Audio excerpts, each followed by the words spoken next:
Nama saya Karno Dinata dengan NIM 10601019. Di sini saya akan mengerjakan ujian praktikum akhir semester dari proyek yang saya kerjakan, yaitu dari tim Seven Deadly Sins dengan judul Visual Intelligence System IoT for Optimized Nutrition. Jadi dari bagian pertama, latar belakangnya, pengelolaan pemberian pakan dan pemantauan kualitas air merupakan faktor krusial dalam menjaga produktivitas dan keberlanjutan budidaya ikan di Audi Farm. Proses operasional saat ini, baik pemantauan kondisi kolam maupun pemberian makan masih dilakukan secara konvensional atau manual oleh pemiliknya, yaitu Pak Audi. Kemudian metode manual tersebut menyulitkan pemilik dalam melakukan pemantauan jarak jauh dan evaluasi data historis secara terstruktur. Adapun beberapa permasalahan yang akan diselesaikan dengan dibuatnya proyek ini adalah yang pertama, yaitu pemberian pakan ikan yang hanya berdasarkan perkiraan pembudidaya seringkali tidak terkontrol dengan baik. Kemudian kondisi ini berpotensi menimbulkan ketidaktepatan takaran pakan, pemborosan biaya operasional, serta keterlambatan dalam mendeteksi perubahan tingkat pH air kolam. Kelangsungan hidup ikan lele menurut parameter lingkungan yang ketat, di mana suhu optimal berada pada rentang 25-30 derajat Celcius dan pH 6,5 sampai 8,5, idealnya untuk ikan lele. Kemudian untuk penyimpangan kualitas air berdampak buruk pada penurunan kesehatan ikan hingga meningkatkan risiko kerugian akibat kematian massal, karena ikan lele sendiri bersifat kanibalisme atau saling memakan, sehingga kondisi kolam atau fun vlognya pun perlu diperhatikan. Kemudian tujuan dari proyek ini diantaranya yang pertama itu mengembangkan vision atau Visual Intelligence System IoT for Nutrition sebagai sistem monitoring dan pengelolaan budidaya ikan terpusat yang berbasis Internet of Things dan Artificial Intelligence. Kemudian membangun sistem otonom yang mampu melakukan pemantauan kualitas air secara real time dan mengotomatisasi proses pemberian pakan secara terukur. Dan yang terakhir yaitu menerapkan teknologi AI berbasis computer vision untuk membantu proses identifikasi perilaku ikan berdasarkan hasil pemantauan visual. Selanjutnya, beberapa manfaat sistem yang ada adalah yang pertama yaitu mencegah pemborosan pelet lele yang terbuang sia-sia ke dasar kolam guna mencapai efisiensi anggaran pakan operasional atau overfeeding, di mana hal ini seringkali tidak dapat dikontrol oleh owner secara konvensional. Kemudian yang kedua adalah menurunkan angka mortalitas lele akibat pemburukan kualitas air sebagai bentuk mitigasi risiko kesehatan ikan. Yang ketiga yaitu mengurangi beban kerja fisik operator tambak melalui otomatisasi jadwal pakan yang dieksekusi secara mandiri oleh mesin cerdas. Dan yang keempat, memberikan kebebasan mutlak bagi pemilik tambak untuk memantau status kolam dan mengontrol perangkat fisik secara real time melalui ponsel pintar. Adapun permasalahan yang diselesaikan dengan adanya sistem ini, yang pertama itu sistem yang dirancang dengan pendekatan antarmuka yang berpusat pada satu profil pengguna utama, yaitu pemilik kolamnya atau ownernya Audi Farm, bertindak langsung sebagai pengelola dan eksekutor harian dari si perangkat IoT ini. Kemudian kategori operasional mencakup pemilik tambak sebagai admin dengan hak akses penuh, dan operator kolam dengan akses pantau terbatas untuk melihat status alat dan menerima notifikasi peringatan darurat. Yang kedua, saya akan menjelaskan arsitektur yang ada pada proyek ini. Jadi arsitektur dari sisi softwarenya, tim saya menggunakan backend Flux atau Python untuk mengelola logika dari si softwarenya. Kemudian untuk front end ataupun tampilannya menggunakan Flutter. Kemudian untuk sisi database-nya kita menggunakan dua. Yang pertama itu adalah Supabase SQL, PostgreSQL. Itu untuk menyimpan data log ataupun data-data berupa string atau tipe data yang terstruktur. Kemudian untuk satunya lagi adalah Supabase Storage. Jadi Supabase ini terbagi menjadi dua, yaitu Supabase PostgreSQL yang tadi saya jelaskan. Kemudian yang kedua adalah Supabase Storage. Supabase Storage ini untuk menyimpan data seperti data foto ataupun gambar yang formatnya JPG, JPEG ataupun PNG seperti itu. Jadi karena di project ini Vision ada image classification-nya, jadi si Supabase Storage ini berfungsi untuk menyimpan gambar-gambar hasil tangkapan dari ESP32 Cam. Seperti itu. Dan gambar-gambar ini tuh disimpan dalam bentuk URL, dan di mana si masing-masing gambar itu memiliki UID, yang UID-nya ini berkaitan dengan tabel yang ada di Supabase PostgreSQL. Jadi Supabase PostgreSQL dan Supabase Storage ini dua-duanya terkait. Seperti itu. Itu dari sisi softwarenya. Kemudian dari sisi hardwarenya, Di sini dibagi menjadi 3. Ada microcontroller, yang pertama itu tentunya adalah ESP32 yang paling utama, dan juga ESP32 CAM. Kemudian dari segi sensor ada 2 juga, yaitu sensor pH atau pH probe untuk pengukur tingkat keasaman air, dan yang kedua adalah sensor VL53L0X, di mana dia itu adalah sensor pengukur jarak.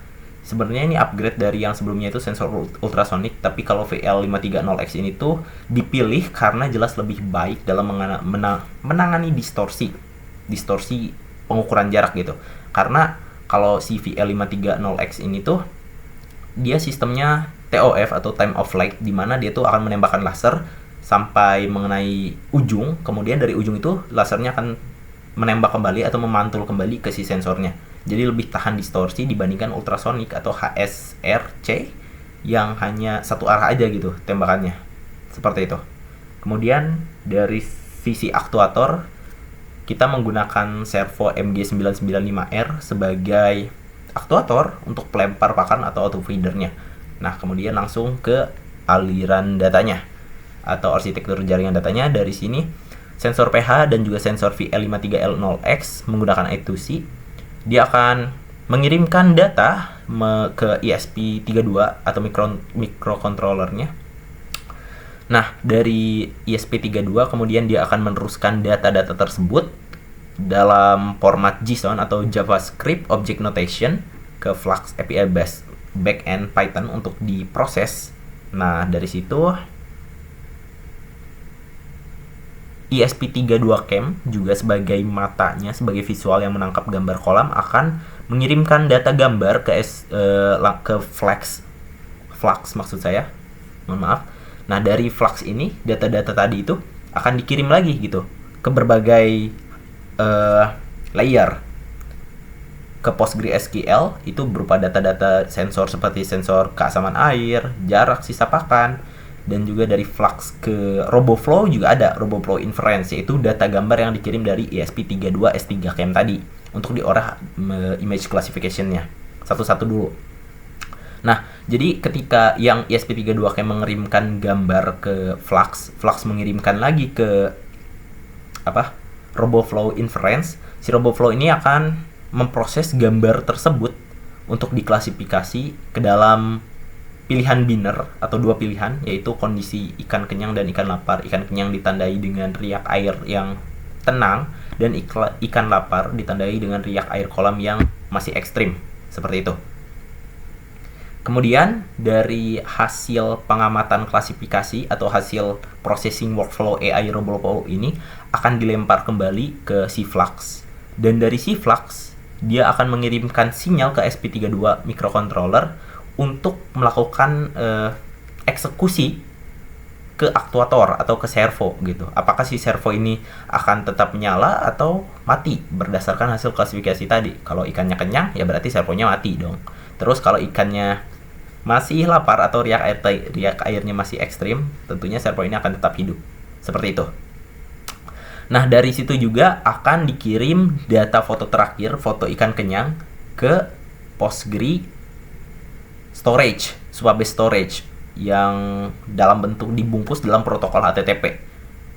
Jadi kalau HTTP itu khusus untuk sesuatu hal yang berat, sedangkan MQTT itu sesuatu hal yang ringan seperti data log, karena membutuhkan respon real time gitu. Nah, dari Flux juga berhubungan ke Flutter sebagai front end atau hal yang dapat dilihat langsung oleh user ataupun Audifam-nya gitu. Jadi user tuh bisa melihat data pH real time, data sisa pakan real time menggunakan protokol MQTT yang dikirim dari Flux dan ESP32 gitu. Dikirim dari Flux yang Flux dapat dari ESP32. Ya, seperti itu.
Di sini saya akan menjelaskan tentang source code ataupun kode yang digunakan pada project ini. Dimulai dari inisialisasi perangkat kerasnya. Di sini dibagi menjadi dua kode dari sisi hardware-nya, yaitu ESP32CAM atau ESP32S3CAM satu lagi itu ESP32 yang mencakup sensor pH, sensor VL530X, dan juga aktuator servo MG995R gitu.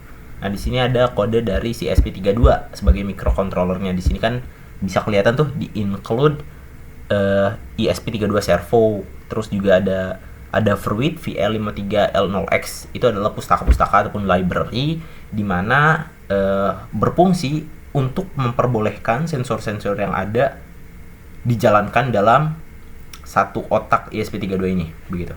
Kemudian di sini juga ada const-char SSID password, di mana ini tuh merupakan jaringan, pengaturan jaringan karena ini IoT gitu. Jadi harus dalam satu jaringan untuk berkomunikasi, baik itu melalui HTTP ataupun MQTT, jaringannya harus sama, IP-nya harus sama, seperti itu. Kemudian di sini ada MQTT broker. Dia menggunakan broker.emqx.io, di mana ini merupakan broker publik yang sangat ringan dan bagus karena dia toleransi terhadap distorsi sinyalnya itu tinggi. Jadi kalau nge-lag ataupun jaringannya lambat itu aman-aman aja, seperti itu. Di sini juga ada konfigurasi pin ESP32-nya, seperti pin servo itu ditaruh di pin nomor 19, pin PH itu di 35, seperti itu. Kemudian kode yang kedua adalah kode dari ESP32S3. Di sini include-nya lebih banyak lagi karena dia menggunakan ESP kamera, terus ada PubSub client, Arduino JSON. Kenapa JSON? Karena si gambar ini dikirimkan dalam bentuk JSON. Di sini juga ada HTTP client, ini protokol untuk pengiriman gambar. Jadi ketika mengirimkan gambar dia menggunakan protokol HTTP ke Flux gitu, bukan menggunakan MQTT karena MQTT itu khusus untuk data yang real time ataupun data-data log seperti data pH dan data jarak, seperti itu. Sementara ini kan formatnya gambar atau JPG atau PNG gitu.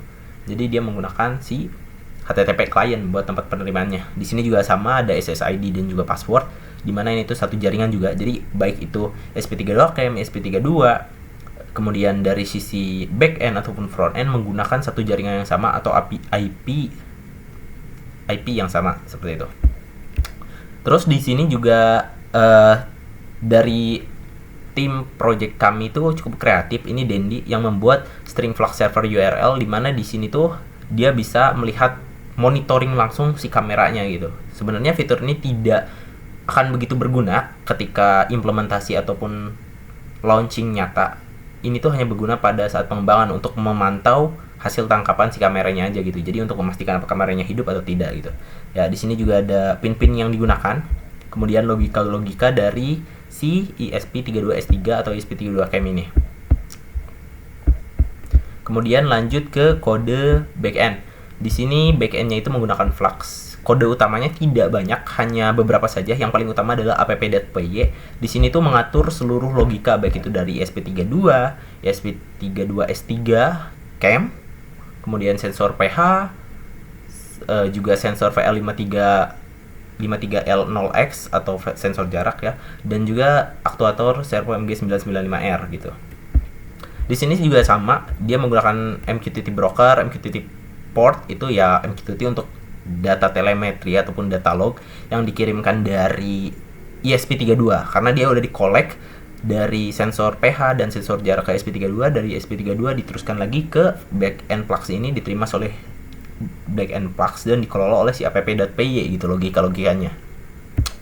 Kemudian di sini ada variabel baru yang ditambahkan gitu yang gak ada di kode-kode Arduino tadi, yaitu RoboFlow client ataupun RoboFlow. Karena di sini si Flux itu juga selain menerima data yang dari ESP32CAM dan ESP32S3, dia juga mulai berkomunikasi dengan RoboFlow. Nah, cara berkomunikasi dengan RoboFlow itu menggunakan dua hal, yaitu RoboFlow API Key dan RoboFlow API URL. Kenapa di sini serverless? Ya karena RoboFlow ini terpisah sendiri. Dia tuh bukan di dalam si Flux, dia tuh bukan bagian dari Python, tapi dia tuh sebuah tempat yang ada di cloud atau terpisah sendiri gitu. Makanya dia disebut API gitu. Application Programming Interface. Dia tuh disebut API Inference. Jadi kita menggunakan jasa dia, narik jasa dia untuk masuk ke aplikasi kita. Seperti itu logika kita. Kemudian ya di sini ada beberapa pengaturan logika seperti jalannya sensor pH. Misalkan sensor pH kan dia mengambil data 10 kali dalam waktu 2 detik atau oversampling namanya. Nah, itu juga ada di sini. Dan dari Flux ini juga dia akan mengirimkan si HTTP gambar hasilnya SP32Chem ke RoboFlow dan juga ke Supabase Storage. Selain itu menggunakan protokol HTTP ataupun HTTP POST, dan data telemetri atau data lognya itu akan menggunakan protokol MQTT yang akan dikirim ke Supabase PostgreSQL. Seperti itu. Kemudian di sini ada config Dart. Nah, ini codingan Dart itu artinya kan mobile. Jadi Dart ini adalah bahasanya dan sedangkan Flutter itu adalah frameworknya. Di sini Dart itu cukup simple aja ya. Untuk bisa mengkonfigurasikan antara si Flux Python backend dengan front end itu cukup menggunakan config Dart ini. Dimana di sini tuh ada base URL-nya gitu. Jadi HTTP 192.168.0.108.5001 ini merupakan default value URL yang sama dari si Flux tadi. Jadi satu jaringan gitu. Sehingga antara front end dan back end ini berkomunikasi. Ya, seperti itu intinya. Nah, kemudian untuk codingan lainnya itu sebenarnya kalau dari Flutter ini tuh nggak begitu banyak logikanya, karena si Flutter ini tuh di project ini hanya berfungsi sebagai front end, menampilkan saja, memonitoring apa yang ditangkap, apa yang dikelola oleh hasil pikiran dari si Flux gitu kepada user Audiflow. Jadi dari si Flutter ini tuh cuma ngepolling aja, ngepolling secara real time seperti itu. Jadi di sini tuh seperti dashboard screen ya, dia cuma nampilin si rata-rata pH harian, kemudian juga sisa pakan, juga riwayat gitu, feeding history, jadwal screen. Nah, ini jadwal screen ini lumayan unik karena di sini dia menggunakan penjadwalan otomatis yang mana menggunakan APS scheduler gitu. Jadi auto feeder akan otomatis menyala sesuai jadwal, nggak peduli bahkan ketika si aplikasi ini di close atau perangkatnya itu sedang tidak diakses. Kalau sudah menjadwalkan jam 12 siang misalkan, kemudian aplikasinya di close ketika jam 12, si perangkat IoT Vision ini akan tetap berjalan. Ya, seperti itu. Kemudian ada login screen ya, tentunya ini untuk login. Usernya cuma satu, ownernya doang. Ini pH history untuk lebih detail pH history, karena pH itu kan diambilnya banyak banget dalam sehari gitu di collect-nya. Jadi ada kolom khusus untuk melihat detail lebih dari pH ini. Terus ada riwayat detail screen dan riwayat screen. Kalau riwayat detail screen itu gabungan dari semuanya, jadi ada 3 gitu. Kalau di mobile itu jadi tampilannya itu bakal ada riwayat pH, riwayat pakan, dan juga ya 2 itu. Seperti itu. Sekarang saya akan menjelaskan mengenai pengujian dan analisis pada Project Vision. Tentunya ini erat kaitannya dengan STP atau Software Test Plan dan juga STC atau Software Test Case. Dimana di sini STP mungkin bisa kita skip dan langsung saja ke STC karena STC merupakan test case benerannya yang ada hasilnya gitu. Jadi saya akan jelaskan. Kebetulan di sini juga dari kesimpulan dan hasilnya itu belum ada. Udah ada cuy.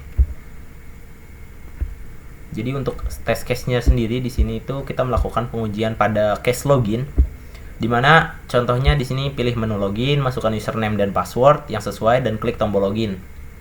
Di sini username-nya Karnodinata 1 dan passwordnya user vision 1, dan keluaran ataupun hasil yang didapatkan itu sesuai. Jadi bisa dibilang pada test case login ini pass atau lulus gitu. By the way, untuk test case login sendiri kita menggunakan teknologi yang namanya authentication, di mana ini tuh udah disediakan dari Supabase authentication-nya langsung. Jadi Supabase ini merupakan salah satu database yang favorit karena bisa menyediakan fitur authentication. Kemudian test case selanjutnya itu test case sensor pH air. Di sini kita melakukan nyalakan perangkat, maka si sensornya bakal menampilkan pH dan tampil di dashboard. Yap, benar. Ini sudah pass. Kemudian ubah kondisi air juga sudah pass. Ubah kondisi air agar pH menurun juga sudah pass, sudah sesuai gitu. Yang terakhir itu melepaskan kabel sensor dari pH, jadi sensornya nggak aktif dan ini juga sudah pass gitu. Namun setelah beberapa kali percobaan, khususnya akhir-akhir ini, PH ini mengalami kendala ataupun masalah di mana PH ini menampilkan hanya stuck di angka 0 PH-nya gitu. Jadi anomali gitu. Dan setelah dicari tahu, ternyata ada kesalahan konfigurasi pada perangkaian IoT-nya gitu. Jadi sensor PH ini membutuhkan daya sebesar 5 volt untuk bisa menyala ataupun menangkap data keasaman air gitu ya. Tapi untuk mengirim data analognya ke pin analog di SP32, dia membutuhkan 3,3 volt. Jadi 5 volt itu untuk menyalakan si sensor PH, 3,3 volt itu untuk ngirim data tangkapan sensor PH ini ke SP32. Nah, kita memiliki kendala di situ karena kita tuh tidak bisa memenuhi dua kebutuhan ini sekaligus gitu. Kita bisa menyalakan PH dengan besaran volt sebesar 5, tapi kita nggak bisa ngirim data ke SP32 sebesar 3,3 volt gitu. Itu kendalanya. Jadi untuk saat ini PH ini sedang tidak berjalan gitu. Solusinya apa? Dibutuhkan resistor tambahan atau pembagi daya biar si 5 volt ini tuh bisa digunakan juga untuk mengirim data hasil telemetri ke SP32 seperti itu. Terus selanjutnya adalah test case sensor stok pakan. Untuk stok pakan sendiri kita menggunakan sensor VA53L0X, di mana ini test case-nya itu menyalakan perangkat, sensornya aktif, dan ya ini sudah PES. Kemudian tambahkan isi pakan ke wadah, ini juga sudah PES. Kurangi isi pakan, ini juga sudah PES. Dan lepaskan koneksi sensor, ya tentunya sensornya nggak bakalan nampilin apa-apa gitu, atau tidak terhubung. Selanjutnya adalah test case kontrol servo pakan. Nah ini udah jelas berkali-kali dari awal juga sudah berhasil gitu. Yang pertama tekan tombol feed, ya tentu saja servonya menyala, membuka, bukan melempar pakan, tapi membiarkan pakan lewat gitu, mengucur. Terus test case kedua yaitu tekan tombol stop. Ini secara paksa gitu, bukan secara AI image classification, tapi kita udah nyalain terus kita matikan servo atau matikan auto feeder, dia juga berhasil. Kemudian selanjutnya itu jalankan mode otomatis. Mode otomatis ini tuh mode penjadwalan ya. Misalkan sekarang jam 10 kita set jam 12 auto feedernya aktif, itu juga sudah berhasil, sudah PES. Kemudian putuskan koneksi MQTT. Jadi servo tidak akan menerima perintah baru dan sistem gagal mengirim kontrol, ini juga sudah PES. Selanjutnya itu test case jadwal pakan. Ya sempat saya singgung sebelumnya di servo, ya ini jadwal pakannya itu penjadwalan menggunakan APS scheduler. Ini salah satu fitur unggulan dari Flutter gitu. Jadi dia tuh bisa menambahkan jadwal baru, kemudian menyimpan jadwal, dan ini juga sudah PES. Si sensor servo ataupun auto feedernya berjalan, tambahkan jadwal yang sama, sistemnya bakal menolak jadwal duplikat gitu. Jadi kalau di sistem Flutter kita itu bisa menyetel jadwal jam dan menit gitu. Mungkin menitnya yang sama ini nggak bisa, bukan mungkin, faktanya adalah nggak bisa gitu. Jamnya sama, menitnya beda bisa. Kalau menitnya sama, jamnya sama, nggak bisa. Kemudian test case ketiga itu hapus jadwal pakan, ya ini bisa, tentu saja, sangat mudah. Kemudian yang terakhir itu tunggu waktu jadwal aktif, ya ini juga berjalan. Kemudian test case AI vision detection. Nah untuk vision detection itu ada sedikit kendala gitu, dan kita tuh sudah melakukan troubleshooting pada hal tersebut juga. Jadi tapi berdasarkan test case sendiri, kamera mengambil gambar ikan, sistem mengirim gambar ke AI. Ini PES sudah berhasil. Kamera mengambil gambar ikan kenyang, berhasil. AI mendeteksi ikan kenyang, dan kamera tidak menangkap objek ikan. Nah ini kendala ini akan saya jelaskan nanti di bagian akhir gitu. Jadi bisa dibilang ini sudah PES, tapi ada prosesnya sebelum ke PES ini. Selanjutnya test case MQTT dan koneksi internet, yaitu hubungkan SP32 ke Wi-Fi, SSID dan password valid atau satu jaringan, tentu saja PES. Jalankan koneksi MQTT, putuskan koneksi internet, broker MQTT dimatikan sementara, ini juga sudah PES. Sekian untuk bagian analisis dan pengujian. Baik, sekarang adalah bagian terakhir, yaitu kontribusi individu dalam proyek ini. Sebenarnya untuk pembagian tugas sendiri tidak dipatok paten, namun artinya kita saling membantu, saling pegang lah setiap sisi, baik itu dari IoT, database, RoboFlow, atau AI-nya, back-end dan juga front-end-nya atau Flutter-nya gitu. Tapi untuk saya sendiri, saya membuat database project ini gitu dari environment-nya sendiri. Jadi kalau di Supabase itu dari awal itu untuk membuat sebuah database itu ya harus dibikin environment database-nya, baru dibuat tabel-tabelnya. Dan yang paling berperan di sini itu adalah saya membuat tabel-tabel utamanya, kemudian disusul oleh Raid juga untuk membuat beberapa tabel tambahan ketika fitur-fitur tambahan itu ada, karena selama masa pengembangan project kita sering presentasi ke dosen, dan dosen itu seringkali menambahkan fitur atau memperbaiki logika-logika ataupun alur kerja pada sistem ini gitu. Jadi terjadi beberapa kali perubahan tabel pada database, dan Rait dan saya mengerjakan hal tersebut seperti itu. Kemudian dari yang saya kerjakan di project ini adalah bagian sisi front end atau Flutter gitu. Kalau Rait itu mengerjakan bagian back end atau Flux API-nya, bersama dengan Dendi itu ngerjain bagian Arduino, kode-kodenya, dan Lucky itu paling banyak kerjain bagian perangkaiannya seperti itu. Di sini saya membuatkan screen-screen ataupun tampilan-tampilan yang akan ditampilkan dari logika-logika yang ada di Flux buatan Rait ke Flutter ataupun mobile untuk bisa dilihat dari si owner Audifarm ini, seperti dashboard screen, feeding history, jadwal screen, login screen, PH history, riwayat detail screen, dan riwayat screen. Itu buatan saya, dan terjadi beberapa pengembangan juga yang tentunya keempat ataupun seluruh anggota dari project ini pun melakukan coding pada bagian Flutter ini gitu.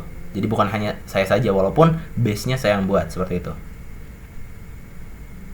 Ya.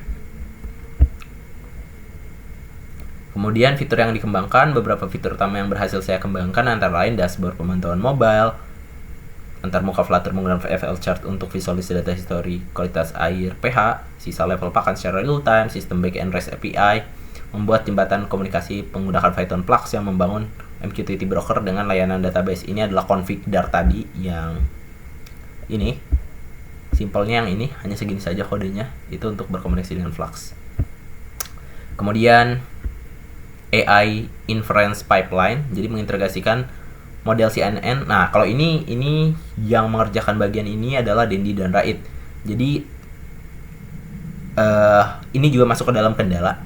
Jadi AI kita tuh sempat mengalami kendala AI RoboFlow-nya. Di sini kan kita menggunakan CNN atau Convolutional Neural Network dengan model MobileNet V2 atau Image Classification.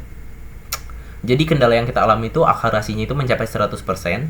Dan anehnya adalah ketika workflow-nya kita jalankan di RoboFlow itu berjalan dengan baik. Mau gambar riak air tenang, riak air ekstrim, itu selalu akurat walaupun foto yang diberikan itu di luar dataset gitu. AI workflow-nya itu selalu bisa memberikan kesimpulan akhir berupa binary decision yang benar gitu. Dia bisa mengetahui bahwa ikan kenyang ataupun ikan lapar. Namun pada implementasi di back-end Flux-nya itu selalu saja salah, selalu terdeteksi kenyang. Kita sempat mengalami hal tersebut, dan kita berusaha untuk mencari troubleshooting gitu. Awalnya kita pikir karena kualitas dataset kita itu sangat sedikit dan kurang variatif gitu, karena diambil dalam waktu yang sama gitu, saat siang hari, jadi fotonya terang semua dan datanya juga cuma berjumlah 800. Jadi kita pikir bahwa kualitas dataset kita itu kurang, sehingga kita melakukan pengambilan foto tambahan untuk dataset gitu. Namun setelah diotak-atik oleh Rait, ternyata masalahnya bukan di variasi ataupun jumlah datanya, namun di workflow-nya gitu, di bagian AI detection dan image classification. Maksud saya image detection dan image classification. Jadi walaupun inti dari Project Vision ini tuh AI-nya adalah image classification, tapi gambar yang dikirim dari SP32S3 itu saat sampai ke RoboFlow dia itu akan di object detection kan dulu, di crop dulu gambarnya, baru setelah di crop dilakukan proses image classification seperti itu. Dan ada permasalahan pada model object detection dan image classification ini, dimana pada case nyatanya adalah dia malah membaca si corong pelempar pakan itu sebagai objek yang dideteksi. Makanya dari situ sudah salah gitu. Kemudian Rait memperbaiki workflow ini, dan workflow ini tuh berjalan dengan akurat.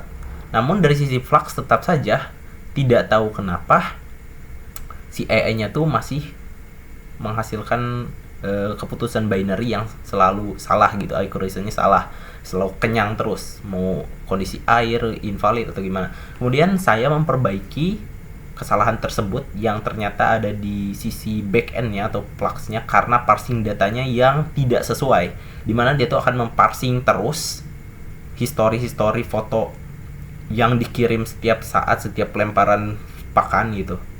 Jadi gini, ketika auto feeder menyala ataupun servo menyala, si ESP32S3 kan mengirim gambar setiap saat untuk dikirimin lah ke RoboFlow bahwa ini tuh udah kenyang belum, kemudian 15 detik lagi ini tuh udah kenyang belum, kayak gitu kan setiap saat. Nah, parsing logika di sini tuh ada yang salah dan saya memperbaiki hal tersebut sehingga akhirnya hasil dari AI yang dijalankan di Flux dengan workflow langsung di RoboFlow-nya itu sesuai, akurat gitu. Jadi workflow yang akurat dan benar ini pun bisa digunakan di Flux dan itu sudah diperbaiki. Kemudian perangkat yang diprogramnya di sisi hardware itu atau edge device atau sisi UTP-nya itu ada ESP32 sebagai main MCU, microcontroller unit, kemudian menulis algoritma penjahit sensor pH, sensor jarak, TOF, time of flight, VA53L0X, VA2I2C, I2C, serta mengelola koneksi Wi-Fi, publish dan subscribe data melalui MQTT. Kemudian ada ESP32CAM yang mengkonfigurasi pengambilan data transmisi byte ke Citra kolom server. Kemudian ada aktuator motor servo MG995R untuk memprogram logika aktuator pembuka atau tutup katup dispenser pakan berbasis sinyal PWM dari ESP32. Kendala yang dihadapi ya itu yang tadi saya jelaskan. Kemudian solusinya juga sudah. Nah, ini pengembangan yang masih dapat dilakukan ini diantaranya adalah karena kita mempresentasikan project ini beberapa kali kepada dosen dan dosen ini memberikan saran, yang mana saran ini bisa masuk ke dalam pengembangan yang masih dapat dilakukan. Pertama itu adalah saran mengenai bobot ataupun berat pakan yang dikeluarkan dalam satu kali sesi. Itu pertama. Yang kedua adalah masa pemberian pakannya. Kan ikan lele itu selalu tumbuh, nggak mungkin kecil terus atau gede selalu gitu. Jadi otomatis jumlah dan berat pakannya pun harus diperhatikan. Nah, itu adalah fitur yang dapat dikembangkan untuk selanjutnya. Kemudian dari diri saya sendiri sebagai salah satu front end-nya sekaligus back end juga, saya merasa bahwa upgrade bisa dilakukan di sisi kode, yaitu mengganti Flux API atau backend Flux API menggunakan Fast API, dimana sebenarnya logikanya sama, cuman Fast API ini tuh jauh lebih baru, jadi dia tuh jauh lebih efisien, lebih cepat dan ringan dan dapat diandalkan. Kayak ya lebih baik aja upgrade dari Flux API adalah Fast API, seperti itu. Dan ya sekian dari saya, Karnodata. Wassalamualaikum warahmatullahi wabarakatuh.